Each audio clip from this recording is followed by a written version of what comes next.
tingin mo ba magaling ka sa kama? Tingin mo ba magaling ka sa kama? Yes or no? May kama kayo dyan?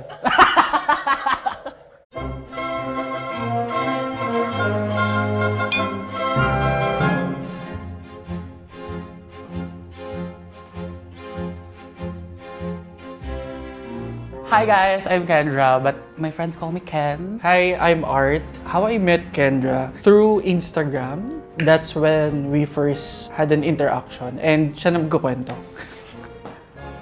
Bye. So ayun, parang nakita ko siya sa Instagram. Crush ko nga siya noon, parang shit, ito eh. So finalo ko siya. Tapos mga ilang days, hindi ako fina-follow back. Unfollow na kita. Pogi ka lang pero hindi ka namamansin. Gano'n atake ko. Tapos mga ilang months na nakaraan, ba't ako finalo nito? Tapos pag stalk ko pala, nagbe-makeup na rin siya. We talk, nagbi-video call na kami. Yung sa BYS, unexpected yun kasi hindi ko alam na magbi-makeup pala siya doon.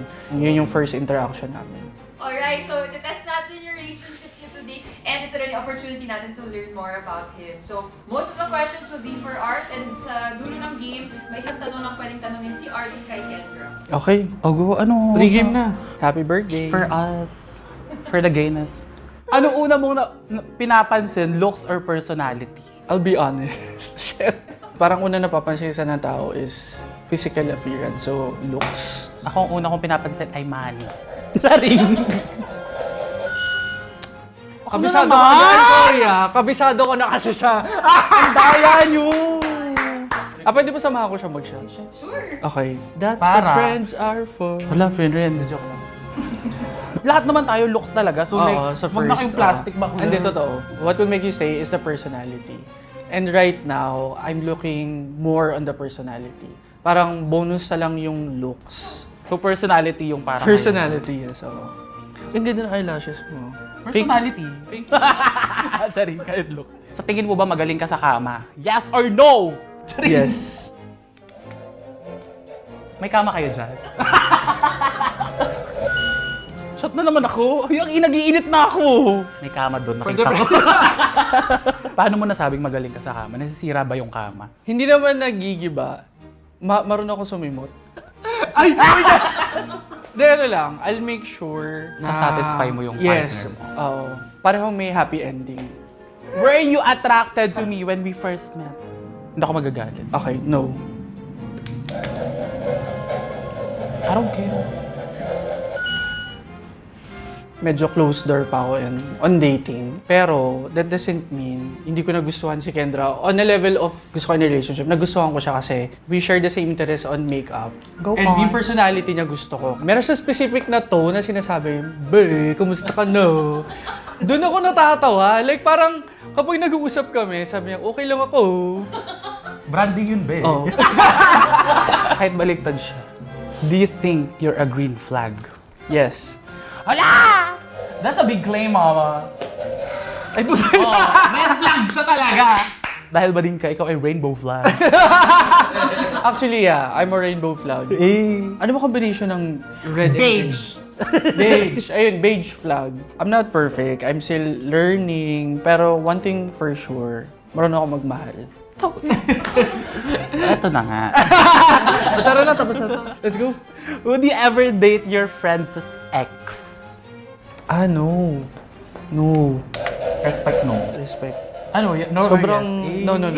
Sobrang ano siya. Sobrang Oriented, laking, no. Ay, puta! Hindi, pero saan talaga no. I would value our friend. Ganito na nga. I would value... Ay! Ano, sige, ganun tayo. Alam mo kasi, I No, would... pare. Ako talaga no. Di ba, alam mo, ayun nga, bros before hoes. Basta Rather than the boundary na siya ng friendship. Okay. Have you ever ghosted someone? No. Pag ako na-ego dito ko. No. Ay, ano ba yan? Ako na naman! No, kasi ako yung type of person na when I date someone, I tell them if I like them or not. Sinasabi ko agad. Ito hindi ko naman kinakall itong mga Gen Z, pero most of them, Uy, Gen Z ako. they are afraid maging vocal sa feelings sila. It's easier for them to ghost someone rather than expressing their feelings, which is yun yung mali kasi magiging habit siya. Feeling ko walang kinalaman yung era. Feeling sige. ko, kung masama talaga siyang tao or takot siya, yun yung problem niya na hindi sabihin. Ang mahirap na kasi dun is, hindi mo alam yung feelings nung other person, kung ano talaga naramdaman niya. Wala kang problema kapag finis mo siya, and then tapos na, move on ka na. Yun yung lagi kong thinking whenever I date someone. So ngayon pa lang, uy! Joke. Bye, guys! Ay, Willing ka ba mag-open relationship? No. No. Aray. Hindi dahil sa alcohol. So, willing ka! No. No shade ha sa mga open Oh. relationship. I love you. No guys. shade. Ang na-release ko lang sa open relationship, I think it will work for them if you have like a strong bond. Based on my experience, if you are in a gay relationship, at some point, magkakaroon din ng sawa factor. Di-research ko kasi siya. Both of you should agree kung okay lang ba na magkaroon ng third party or what. Third partner. Third partner. Yung third party. Pero that doesn't mean throuple kayo or what. Parang one of you will be exploring. Okay, Kasi at some point, it will die down. Pero for now, it doesn't work for me. Correct. Yun. So, pag okay kayo parehas, go. Pag hindi, would you go on a date with me? Even you're not attached to me. Actually, attracted ka to me. Yes, definitely. I would go on a date. And you're gonna pay for it?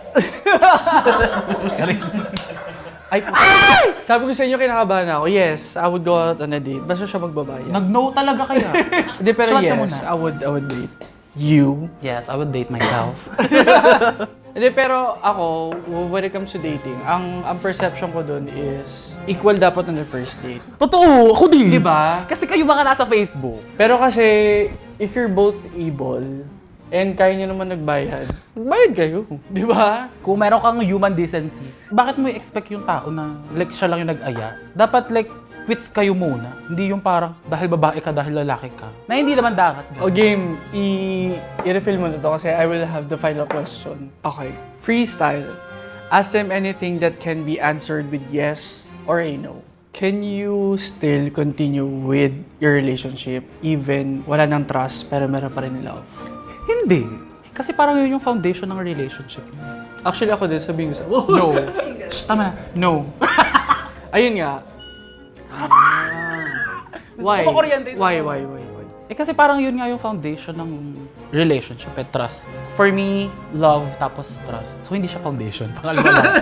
Ano yung level mo? Like, it should be trust first before love. Feeling ko, bakit ka magtitiwala dun sa tao? Dahil ano yun, love mo lang. Tanga ka lang. Yun. Hindi yun love, gaga. Iba siya eh, pag tinatrust mo yung friends mo, kunyari. Like, I trust you. Trust or trust? Trust with the H. Pero ayun, di ba? Gets mo ba? Yes, yung point of view niya valid. Akala ko ba question ko to? Babay na nga. Wait lang! Nangyari kasi sa akin to before na nawala yung trust, pero there's still love. If ando pa na kasi yung love mo with someone, you would still give them a chance and you would still sacrifice certain things para ma-build yung trust. Yun yung one of the reason ba't yung ibang tao nagpapaka-martyr. And ang Kahit kailangan mukha mo ka ng talagang tanga. i-build, yes, ang kailangan mong i-build is the trust. So trust is? A condom. Signature.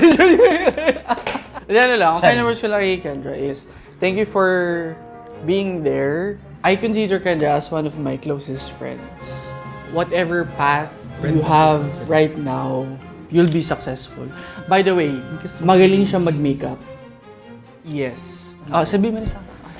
Tangina, balik. Ayun, thank you so much for your kind words na lagi mo ako nare-remind na I'm good with my art. Yeah. And you are my art. Yes.